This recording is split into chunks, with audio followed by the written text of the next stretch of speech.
한 절씩 교독을 하도록 하겠습니다. 내가 먼저 읽겠습니다. 시편 23편 1절입니다. 여호와는 나의 목자시니 내게 부족함이 없으리로다. 그가 나를 푸른 풀밭에 누이시며 쉴만한 물가로 인도하시는도다. 내 영혼을 소생시키시고 자기 이름을 위하여 의의 길로 인도하시는도다. 내가 사망의 음침한 골짜기로 다닐지라도 해를 두려워하지 않을 것은 주께서 나와 함께 하심이라. 주의 지팡이와 막대기가 나를 안위하시나이다. 주께서 내 원수의 목전에서 내게 상을 차려주시고 기름을 내 머리에 부으셨으니 내 잔이 넘치나이다. 내 평생의 선하심과 인자하심이 반드시 나를 따르리니 내가 여호와의 집에 영원히 살리로다. 아멘.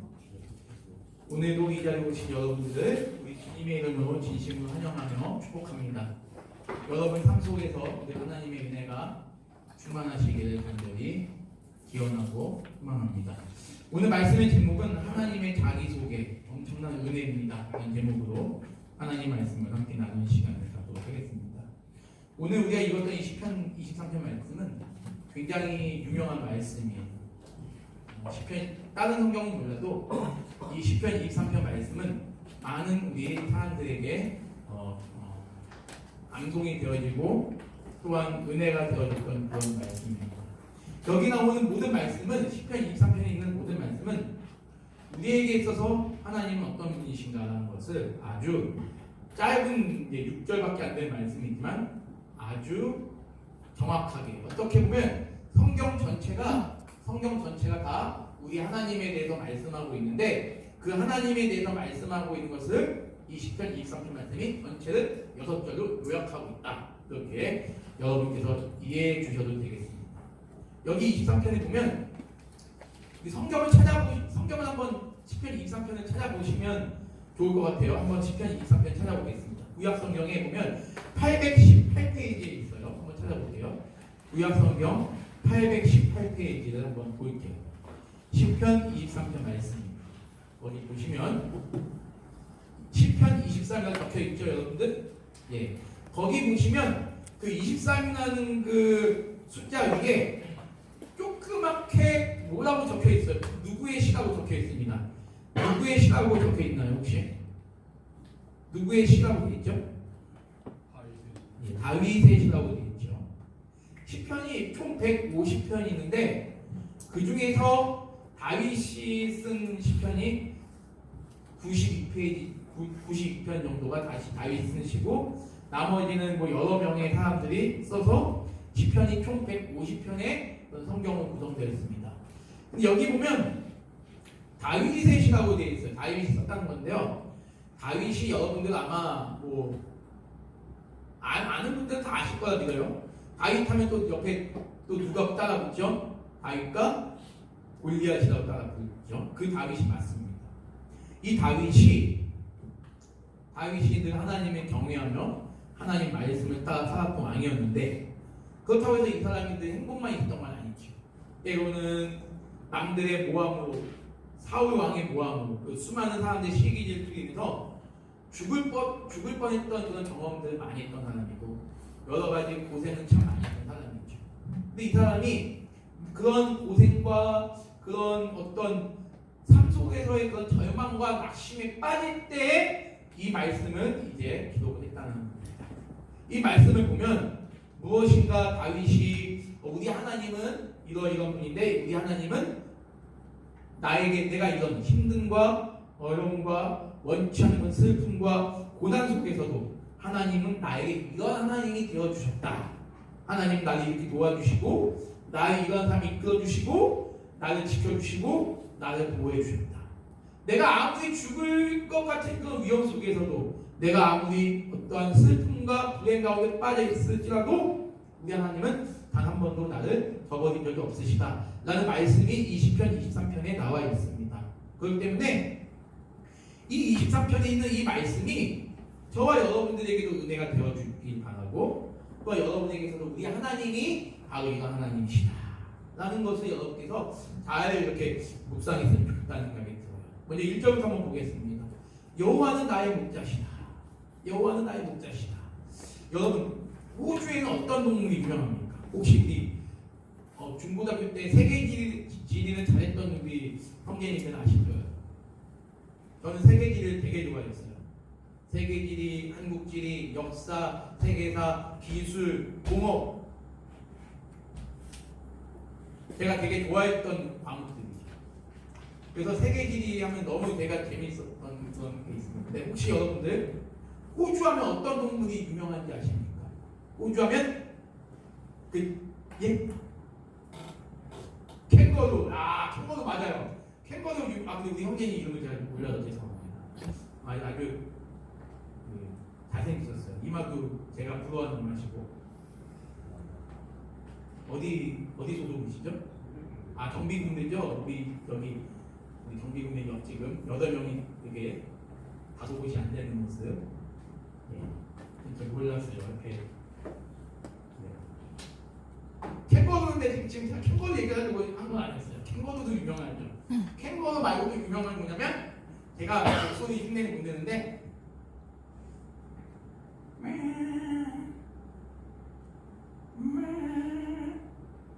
무슨 동물이 유명하죠 여러분들?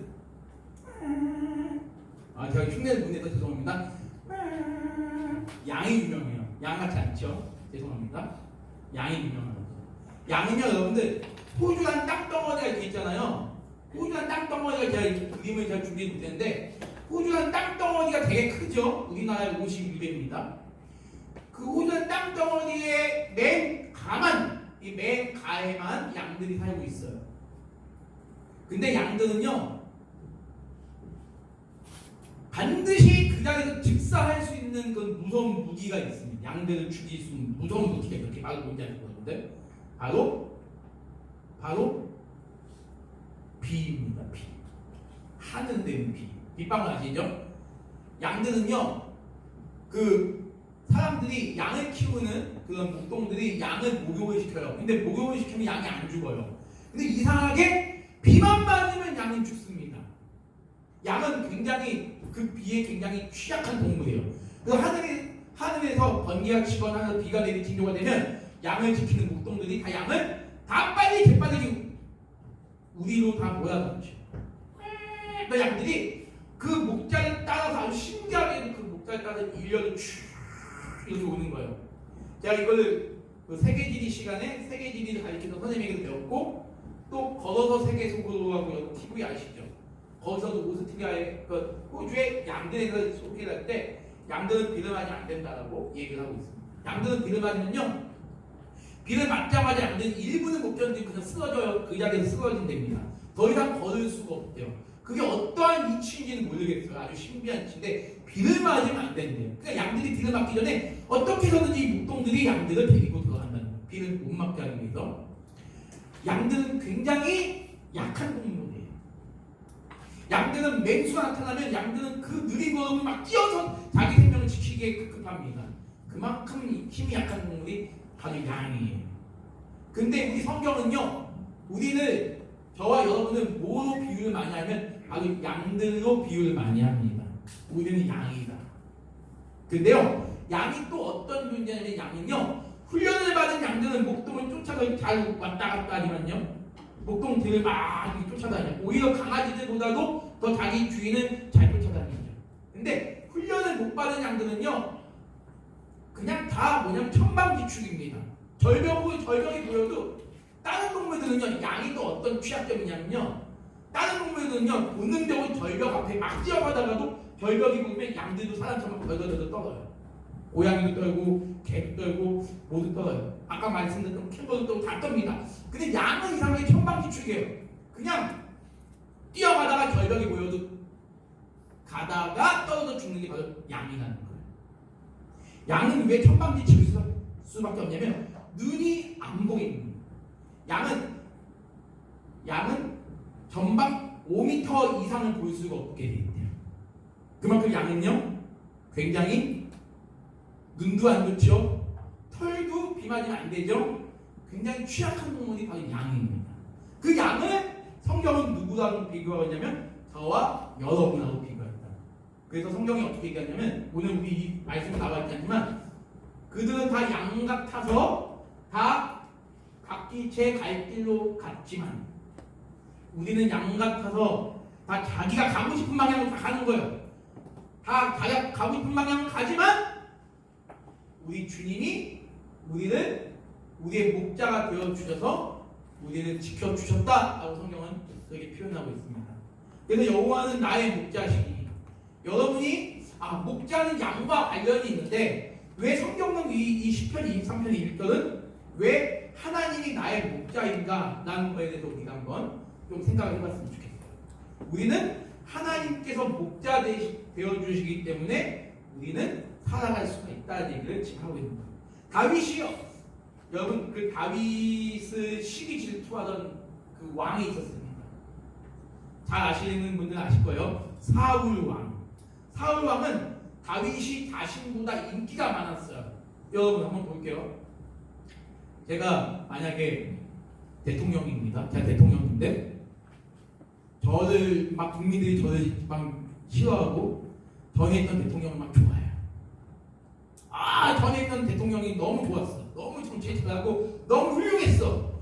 지금 대통령 완전히 쉐이야. 그러면 제가 시기 질투가 안 날 수가 없겠죠. 아무리 내가 저 친구랑 친했어도 저기 앉아있는 우리 동률 형제랑 내가 되게 친했지만 동률 형제 사람들이 딱 봐도 우리 김동률 형제가 또는 우리 유지용 형제가 또는 우리 누굴 될까요? 우리 한희창 형제님이 저보다 멋지고 잘생기고 키도 크고 그럼 여자들이 우리 이창 오빠 너무 예뻐 멋있다 막 이럴 수 있잖아요. 저 강민석 저 사람 재수없어. 지가 역겨워. 그러면요 질투가 난단 말이에요. 저도 이 사울 왕이 이 다윗이 사람에게 인정 어떻게 받냐 국민들에게 이스라엘 국민들에게 사울은 천천히요 다윗은 만만이다 라고 비교해요. 사울은 천천 다윗은 만만이다. 그 얘기를 듣는 순간부터 사울 왕은 다윗을 평생을 죽이려고 늘 모함을 계획하고 늘 죽이려고 했던 사람이에요. 이런 순간 속에서 다윗이 늘 의지했고 찾았던 분은 바로 하나님이셨어요. 왜? 하나님이 죽을 수밖에 없는 양 같은 나를 날마다 지켜주셨다. 그렇기 때문에 지금 여호와는 나의 목자시니 내게 부족함이 없으리로다 라는 표현을 이렇게 하고 있는 겁니다. 우리는 단순히 이걸 읽었지만요 우리는 이 시편을 예전에 이스라엘 사람들은요 이 시편 한 장 읽을 때 눈물을 흘리면서 읽었어요. 우리 하나님이 나를 이렇게 사랑하셨구나. 우리 부모님이 나를 사랑한 것도 너무 은혜인데 하나님이 나를 사랑하신 것. 예전에 제가 군대 있을 때 1병 때인가 2병 때인가 어머니에게서 편지가 왔습니다. 어머니에게서 편지가 왔던 어머니께서 어떤 편지를 저한테 보내주셨냐면 윤서가 너는 아직 엄마의 사랑을 모르고 있단다 라는 표현을 하셨어요. 아마 여러분들도 마찬가지일 겁니다.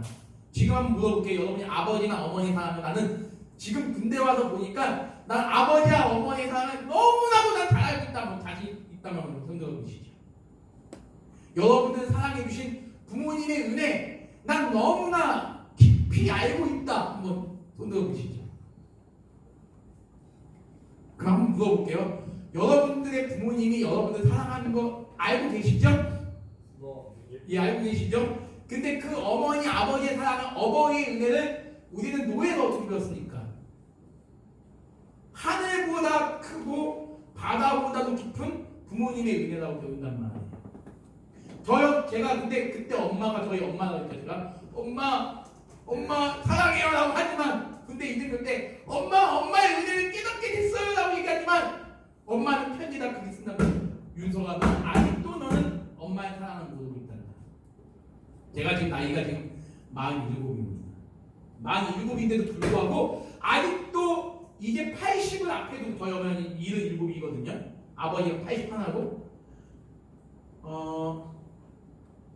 아직도 어머니 아버지가 나를 향해서 베풀어주신 그 은혜가 너무 큰 건 알겠는데 그 은혜를 표현할 말을 못하겠어요. 왜? 아직도 깨닫지 못하는 거야.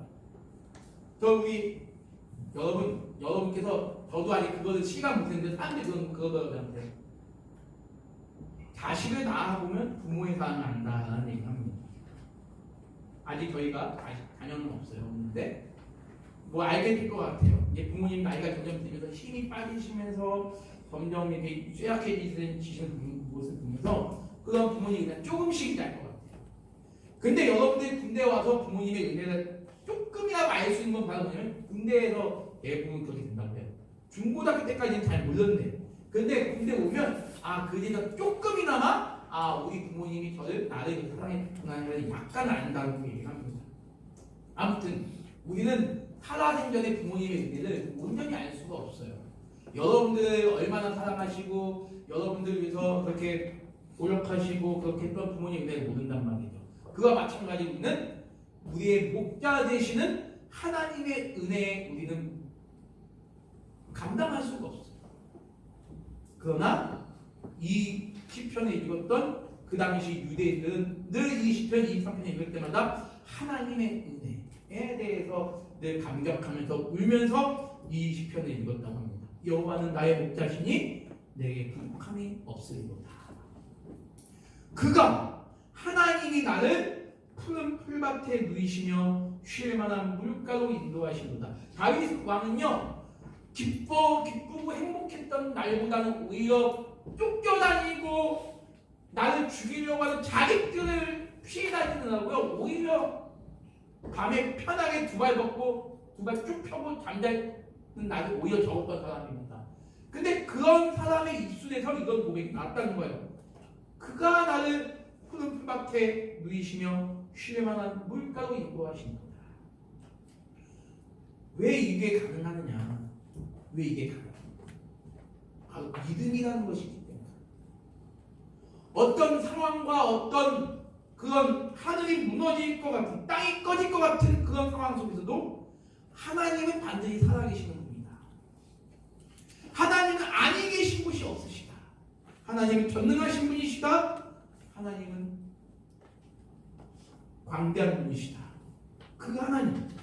그 하나님에 대한 믿음이 있었기 때문에 그런 환난과 궁핍한 상황 속에서도 이러한 고백이 나오습니다. 그가 나를 푸른 풀밭에 누이시며. 여러분 혹시 군생활 하는 동안 지금까지 혹시 푸른 풀밭에 누워보신 적 있으신가요?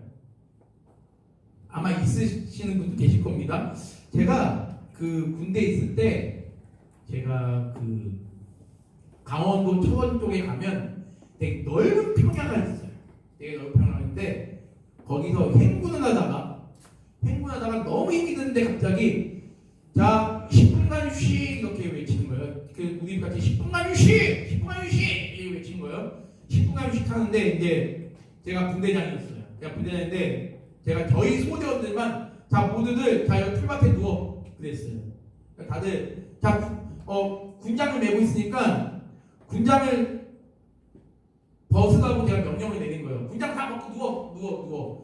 소대장님이 허락해 주셔서 군장 벗고 누워. 그러니까 우리 1, 2등병, 우리 상병 이런 사람들이 너무 좋아하는 거예요. 군장을 벗고 땅에 젖은 그 군복을 입으면서 그 풀밭에 누웠고 저 역시도 푸른 풀밭에 누웠습니다. 누우니까요 그때 그 기분은요 정말 기가 막혀요. 열심히 걷다가 50분 걷고 쉬고 50분 걷고 10분 쉬고 하면서 그 땀에 쪄는 그 군복을 입었지만 비록 10분 동안 그 누워서 하늘 쳐다보는 그 기분은 정말 이루말할 수 없는 그런 기분이었어요. 수통에 있는 물을 딱 한 잔 마실 때 그 맛이 정말 기가 막혔습니다. 푸른 풀밭에 눕는다. 참 그때만큼 제가 평안했던 기억이 없었던 것 같아요. 그때가 제가 99년 5월 그 연대 전투단 RCT 훈련이라고 해서 그때 제가 이제 제대를 이제 2달 남기고 그런 경험했던 적이 있는데 그런 그 기쁨이 지금도 막 기억이 사라지지 않습니다. 주님이 나를 푸른 풀밭에 누이신다. 저는 여러분들의 삶이 늘 행복과 그 스마일한 미소가 막 그렇게 나오는 그런 삶만 있다고 생각하지 않나요? 하지만 우리는 그런 하나님을 소망하는 가운데서 우리를 쉴만한 물가로 인도하시는 언젠간 그런 행군하다 보면요 정말 그 무슨 막 수통에는 물이 없고 물이 있어도 뜨거울 때가 있어요. 햇빛이 받아가지고 수통이 이등병은요 고참는 수통이 플라스틱인데 1병, 2병은 수통이 쇠예요. 쇠는 햇빛에 뜨거워지잖아요. 고참는 시원한 물을 먹는데 우리는 뜨거운 걸 이제 뜨거운 그 달아오는 그 물을 먹으면 얼마나 뜨겁습니까? 근데 좀 가다가 보면 시원한 그 웅덩이가 있어요. 시원한 물가가 있어요. 거기서 그 먹는 그 물은요 정말 기가 막혀요. 여러분들 아마 그런 경험을 하신 분도 계시겠지만 그 맛이 정말 사이다보다 시원합니다. 여러분의 삶을 그런 쉴만한 물가로 인도하시는 우리 하나님이 계신다는 사실 분명히 계세요. 우리 하나님 계십니다. 3절 볼게요. 내 영혼을 소생시키시고 자기 이름을 위하여 의의 길로 인도하시는 거예요. 여러분 중요한 말씀이 있습니다. 뭐라고 있냐면 자기 이름을 위하여. 우리 하나님께서 하시는 모든 일들은요 우리 하나님을 또 이렇게 생각하셔야 됩니다. 하나님은 자신이 받아야 될 영광을 누구에게도 양보하지 않으세요. 여러분께서 하나님께서 여러분들의 영혼을 지켜주시고 여러분들을 늘 올바른 길로 인도해 주실 분이시라면 그분은 결코 여러분들을 위해서 하시는 게 아니에요. 물론 여러분들 위해서 하시지만 궁극적으로 하나님이 하시는 모든 일들은 다 누구를 위해서 하는 것이다? 다 하나님 자신을 위해서 하는 것이다. 이 세상을 만든 것도 뭐예요? 하나님의 영광을 위하여. 여러분들을 하나님이 여러분의 목자 되시고 여러분을 지켜주시고 여러분들을 위해서 무엇인가 하신다 한다면 그것도 역시 하나님은 여러분들 위해서 여러분들 살아가서 하는 것도 있겠지만 그보다 먼저 하나님 자기의 이름을 위하여 하신다. 하나님은 그 어떤 것도 자기가 받을 영광을 남에게 양보하시지 않습니다. 이 세상이 존재하는 것, 이 세상이 움직이는 것, 이 세상이 뭐 어떠한 그런 역사가 진행되어진 그 모든 것들은 다 결국 무엇으로 귀격이 되냐면 바로 하나님 자신에게로 귀격이 될 수밖에 없는 거예요. 제가 여러분에게 말씀드릴게요. 여러분들 좀 이 말이 제가 드린 말이 기분이 안 좋은 말일 수도 있습니다. 근데 이것을 우리 인정할 수밖에 없어요. 저희는요 성경에 보면 뭐라고 되냐면 우리는 잠깐 보이다가 없어지는 안개입니다. 우리는 사라지고 우리의 이름도 사라지고 다 사라질지라도 오직 누구의 이름만 남는다? 하나님의 이름만 남는다. 이번 주 목요일 날 저보다 2살 아래 동생이 저보다 친한 동생이 갑자기 죽었어요. 아이가 10살이고 아들이 10살 그리고 여동생이 6살인데 그 열심히 일을 하던 그런 친구였는데 고속도로에서 갑자기 건강했던 친구예요. 건강했던 친구였는데 그 친구가 갑자기 고속도로 운전하고 가다가 갑자기 배를 부딪혀 왔더니 심장마비가 딱 걸린 거예요. 그래서 빨리 핸들 돌렸어요. 그 갓길까지는 못 가고 고속도로에서 4차선에서 차를 멈춰버린 거예요. 근데 감사한 건 뭐냐면 대형 사고가 일어나냐. 갑자기 차가 멈춰버리니까 뒤에서 달려오던 차가 딱 멈추더니 빵빵 거린 거예요. 빵빵 거리고 한 20번 정도 빵빵 거렸대요. 빵빵! 근데 이 사람이 안 되니까 이제 차가 안 가니까 열받아가지고 이 아저씨가 가서 문을 연 거예요. 거기에 엄마는 없었고 아이들 2명이 막 울고 있는 거예요. 아빠는 갑자기 심장마비로 죽어 있었고 아빠는 깨워달라고 우리 아빠가 지금 이상해요. 그러니까 이 아저씨가 보니까 이상해가지고 바로 경찰에 신고했는데 이미 죽은 지 2분이 지났다는 거예요. 갑자기 제가 왜 여러분에게 이런 말씀을 드리냐면 제가 이제 장례식도 갔다 오고 발인까지 갔다 왔는데 이런 얘기를 제가 여러분한테 드리는 이유가 뭐냐면 우리의 앞날은 우리가 알 수 없어요. 저와 여러분의 앞날을 여러분이 아신다면 여러분이 신이시죠. 사람은요 1분 이후에 있을 나에게 닥칠 일도 모른단 말이에요. 그 후배가 그 친구가 그럴 줄 알았겠습니까? 운전하고 가다가 노래 틀어져 있었다 그러더라고요. 노래 틀어져 애들 울고 있었어 차 안에서. 아빠랑 같이 가다가 바나나를 먹고 있다가 얘는 바나나 먹고 뒤에 있는 무슨 과자 먹고 있는데 갑자기 한 번도 병원 시설에 가보지 않은 거죠. 사람은요 여러분 굉장히 연약한 문제예요. 여러분 건강하다고 여러분 자신을 뽐내지 마십시오. 내가 무엇을 잘한다고 여러분들 잘난 체 하시면 안 됩니다. 왜? 우리 인생은 어떻게 될지 모릅니다. 제 친구 중에 제가 한번 얘기했잖아요. 지금 27년 동안 지금 루게릭병에 걸려가지고 누워있는 친구가 있어요. 결혼까지 다 했고 했는데 지금 누워가지고 지금 나오지 못하는 친구가 있어요. 루게릭병에 걸려서. 그 친구도 늘 건강했던 친구예요. 갑자기 길 가다가 몸이 멈춰선 거예요. 마비가 돼가지고 못 움직여요. 쓰러진 거예요. 그래서 사람들이 이 친구를 병원에 응급실에 보냈고 그 이후 27년 동안 집에 단 한 번도 팔과 눈만 깜빡거리고요. 발가락 이렇게 움직이고 손가락만 움직이지 아무것도 못하고 있어요. 여러분 사람에게서 나올 수 있는 건 아무것도 없어요. 우리에게서 나올 수 있는 건 뭐냐면요. 눈물하고 똥물하고 다른 것밖에 나올 거 없어요. 오직 하나님만 나옵니다. 그 하나님께서 우리를 지켜주신다. 우리 기독교 신앙은 어떤 신앙이냐? 바로 내가 어떤 상황이 있든지 간에 나를 바라보시고 나를 지켜주실 나의 인생을 주관해 주실 하나님만 바라보는 삶이 기독교 신앙입니다. 4절 보세요. 이런 말씀이 있어요. 내가 사망의 음침한 골짜기로 다닐지라도 여러분 이런 표현은요. 이런 일을 경험해본 사람만 이런 표현을 할 수 있어요. 내가 사망의 음침한 골짜기로 다녔을 때 과연 그 상황은 어떤 상황입니까? 아마 여러분 가운데 그러한 힘든 상황을 경험했던 분들도 계실 겁니다. 정말 죽고 싶을 정도로 내 손에 이 동맥을 끊어버리고 싶을 정도로 내 목을 화장실에다 메고 죽고 싶을 정도로 아니면 아파트 옥상에 떠 죽고 싶을 정도로 여러분은 분명히 그런 경험이 있었던 분들도 계실 거예요. 근데 그런 상황 속에서도 우리가 누군가를 의지한다는 것은 굉장히 가치 있는 일이죠.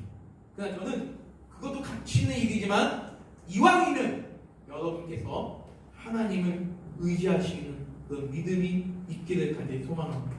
다윗은 이러한 그런 죽음의 위협 앞에서 하나님을 결코 원망하지 않았습니다. 오직 4절에 나와 있는 대로 주의 지팡이와 막대기가 나를 지키시나이다. 나를 안위하시나이다.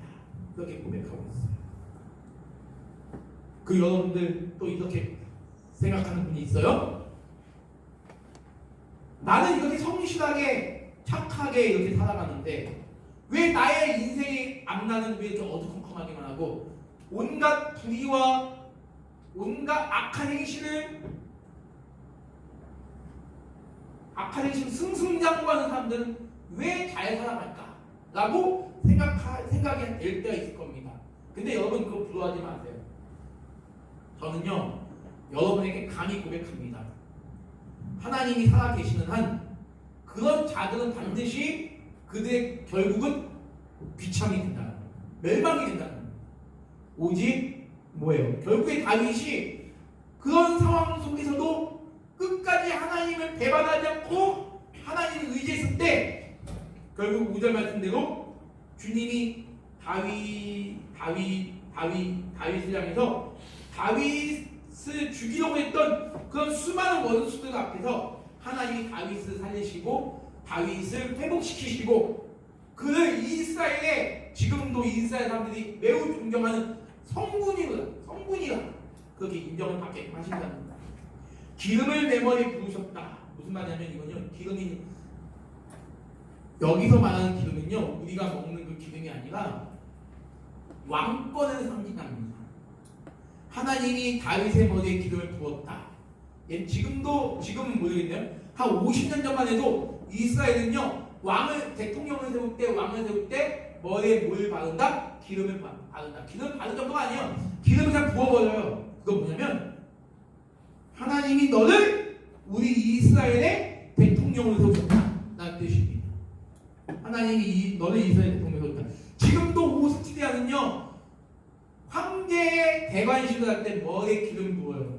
하나님이 당신은 우리 오스트리아의 국왕으로 세우시는 겁니다. 이렇게 그러한 아주 영광스러운 그런 의미가 있는 거예요. 저와 여러분에게 하나님께서 그런 은혜가 우리가 왕이 된다는 얘기가 아니라 하나님이 저와 여러분에게 우리의 머리에 기름을 부으신다 라는 뜻은 바로 뭐냐면 우리는 그 누구도 함부로 대할 수 없는 하나님의 백성으로 삼으신다는 뜻입니다. 마지막은 6절만 우리 한번 읽어보겠습니다. 6절 같이 한번 읽어보겠습니다. 같이 읽습니다. 시작. 내 평생에 선하심과 인자하심이 반드시 나를 따르더니 내가 여호와의 집에 영원히 살리리로다. 내 평생에 선하심과 인자하심. 이 고백도요 다윗이 행복하고 즐거웠기 때문에 이 고백을 할 수 있는 것이 아니에요. 힘들고 어려운 상황 속에서도 이 고백을 하게 만드신 하나님을 지금 찬양하고 있는 겁니다.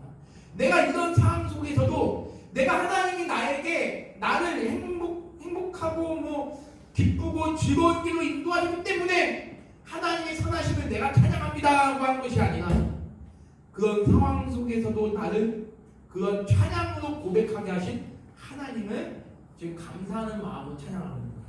여러분 지금 이거는요 다윗의 시기도 하지만요 여기서 중요한 건 뭐냐면 하나님이 우리에게 어떤 분이신가를 하나님 스스로가 다윗을 통하여 우리에게 보여주고 계신 거예요. 그래서 하나님이 어떤 분이신가 우리에게 하나님이 스스로가 자기를 소개하고 계시는 거예요. 눈에 보이지 않는 그 신이라고 믿는 그 하나님께서 온 우주 만물을 만드신 그 하나님이란 분이 우리의 언어를 가지고 우리의 위치로 내려오셔서 우리에게 하나님이 어떤 분이신가를 알려주신다. 이거는 은혜라는 거예요. 인도에 바르다라는 곳이 있습니다. 이것만 말씀드리고 오늘 예배 마치겠습니다. 인도에 바르다라는 곳인데 거기는요 신들이 되게 많아요. 제가 저번에 말씀드렸지만 인도의 신이 8만이 넘습니다. 근데 그 신 중에 시바신이 있고 스바신이 있어요. 근데 인도 사람들이 어떻게 알고 있냐면 스바신은 사랑해서 아기를 가졌고 스바신은 질투의 신이다. 그래서 남편인 시바신 옆에 다른 여신들이 오는 것을 다 죽이고 질투하고 미워하는 신이라고 알고 있어요. 그러니까 이제 우리나라 기자가 물어본 거예요. 물어보니까 자 인도 이제 사람 몇 명이 물어본 사람이 뭐냐면 시바신은 그 외에 어떤 특징이 있습니까? 당신이 시바신에게 그렇게 열심히 빌고 또 빌는데 뭘 잘해줄 것 같아요? 시바신이 저에게 잘해주는 건 뭔지 모르겠고요. 아무튼 시바신에게 절을 기도하면 애기가 잘 태어난다는 그 이야기가 있어서 저는 시바신에게 절을 합니다 라고 이야기를 하더라고요. 근데 우리 성경은요 우리 하나님에 대해서 아주 자세하게 소개하고 있어요. 하나님만큼 하나님이 누구신가, 신이 누구신가를 우리에게 소개해주는 그런 건 없다는 거예요. 아주 이건 엄청난 은혜입니다. 성경 전체가 다 하나님의 속성에 대해서, 하나님이 누구신가에 대해서 우리에게 보여주고 있다는 거예요. 저는 우리 사랑하는 우리 용사 여러분 삶 속에서 우리 하나님께서 저는 여러분들을 정말 사랑하신다고 믿어요. 물론 그 믿음을 여러분이 느끼지 못할 수 있습니다.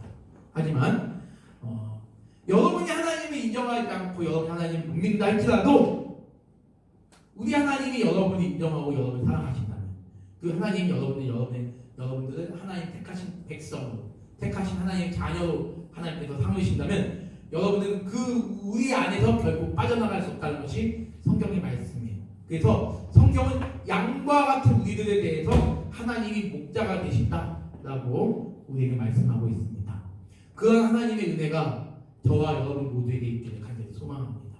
그런 하나님의 은혜로 여러분께서 여러분의 삶 전체가 비관이 아닌, 낙심이 아닌, 절망이 아닌 그런 은혜 그런 삶으로 나아갈 수 있도록 하나님께서 은혜 베풀어 주시기를 간절히 소망합니다. 함께 기도하겠습니다.